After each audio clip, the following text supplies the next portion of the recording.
د لسو په عدد د ضرب په شان د لسو په عدد ویشل هم یو ډول ترتیب په عددونو کې رامنځته کوي. نو موږ راځو ګورو چې دغه د لسو په عدد ویشل کوم ډول ترتیب رامنځته کوي او همدارنګه د لسو په عدد ضرب له ترتیب سره څه ډول اړیکه لري. نو موږ راځو یو ساده غوندې مثال دلته کارو. موږ دلته لیکو چې 13 تقسیم 10 دا مساوي کیږي له 100 سره. نو د دې د حل لپاره یو لاره دا ده چې موږ 13 داسې وګورو 13 تقسیم 10 چې 13 موږ د لسو په ګروپونو یا ډلو باندې وویشو. نو موږ ګورو چې 100 ډلې د لسو یا 100 ګروپونه د لسو دا 13 جوړوي. موږ کولی شو ولیکو چې یو ځلې 10 دا 10 جمع دوه ځلې 10 شل جمع درې ځلې 10 13. نو موږ ته د لسو درې ګروپونه پکار دي چې 13 موږ ته را جوړ کړي. نو موږ ویلی شو چې 13 تقسیمي د لسو ګروپونه دا مساوي کیږي له 3 سره یا له 13 څخه د لسو درې ګروپونه جوړیږي. موږ اوس راځو یو بل مثال کارو. دا ځلې لږ عدد لوی لیکو چې 110 تقسیمي 10 دا مساوي کیږي له 100 سره. بیا موږ راځو دا عدد ګورو چې دا د لسو څو ګروپونه د دې څخه جوړیږي. موږ به راځو د لسو ګروپونو به لیکو او جمع کوي تر څو موږ ته 110 په لاس راشي.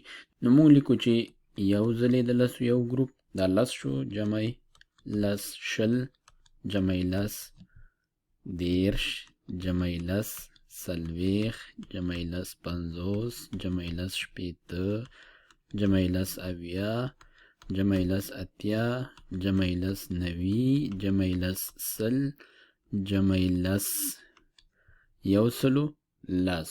نو موږ اوس شمارو چې دا 100 ځلې 10 موږ ولیکل او 110 ته ورسېدو. نو 1 2 3 4 5 6 7 8 9 10 11. نو 11 ځلې 10 موږ راواخیستل او 110 موږ ته په لاس راغلل. نو دا معنا چې 110 څخه 11 د لسو ګروپونه جوړیږي. نو 111 تقسیم 10 دا مساوي کیږي له 11 سره. ښه اوس راځو موږ دا دواړه مثالونه ګورو چې دې کې څه توپیر رامنځته شو، څه ترتیب رامنځته شو.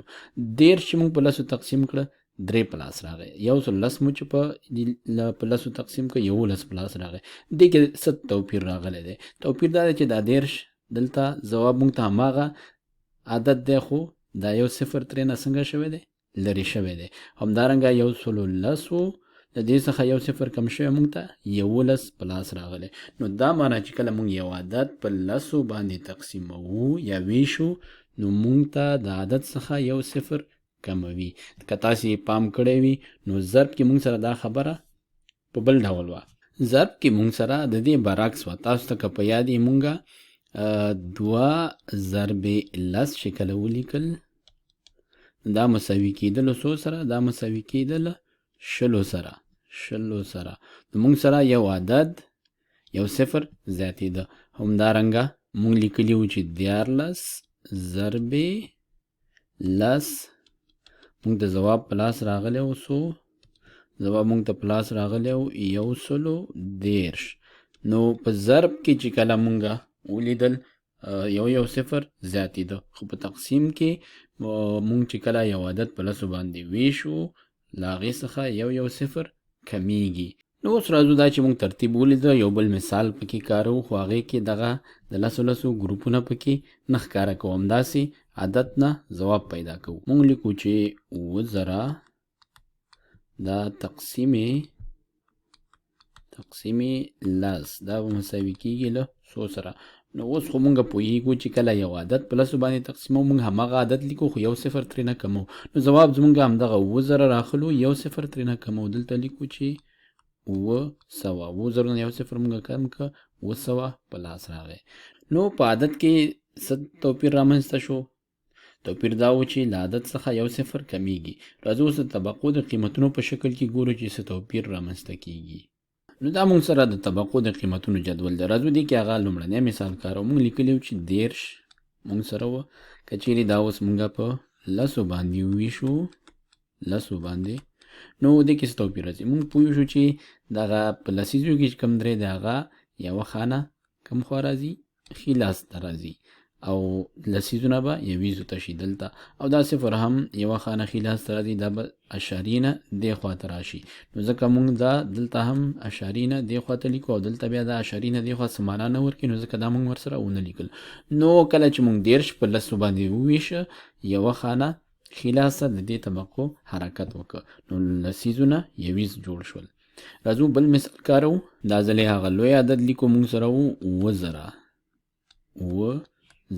اوس که دا مونږه په لسو باندې وویشو لیکو تقسیمې لس، نو څه چل کېږي؟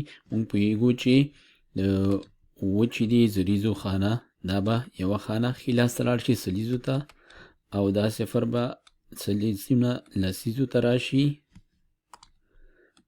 دا د لسیزو صفر به یویزو ته راشي، او دا د یویزو صفر به اشاریه نه دې خوا لاړ شي کوم چې مونږه نه لیکو ورسره.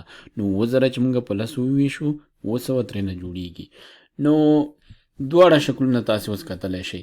کله چې یو عدد په لسو باندې وویشو یو دا کېږي چې له ښي خوا څخه یو صفر ترېنه کمیږي لکه مخکینیو مثالونو کې چې مونږ ولیدل، او بل دا چې د طبقو د قیمتونو په جدول کې هره یوه طبقه یوه خانه کوچني طرف ته یا ښي لاس ته همداسې حرکت کوي او خوځېږي او کوچنی کېږي. اوس راځو مونږه یو نوی عدد دلته لیکو. دا ځلې لیکو چې 613. نو دا چې کله مونږه په لسو باندې وویشو تقسیمې لس، پوهېږو چې دې کې به څه توپیر رامنځته کېږي. نو سلیزو کې چې کوم شپږ دی دا به یوه خانه خلاص ته لاړ شي، دا به لسیزو ته شي. په لسیزو کې چې کوم 3 دی دا به یویزو ته راشي دلته، او په یویزو کې چې کوم صفر دی دا به د اشارې نه دې خوا ته لاړ شي کوم چې مونږه نه لیکو ورسره. نو مونږ سره څه شی پاتې کېږي؟ 3 نو مونږ لیکو چې 613 تقسیمې لس دا مساوي کېږي له څو سره؟ 3 سره. نو مونږ اوس وایو چې په لسو باندې کله چې یو عدد وویشو دوه توپیره پکې راځي، یا دا چې مونږ ترېنه یو دانه صفر کمو لکه دې کې چې مونږ وکړه، او یا دا چې د طبقو د قیمتونو په جدول کې هره یوه طبقه یوه خانه خلاص ته حرکت کوي.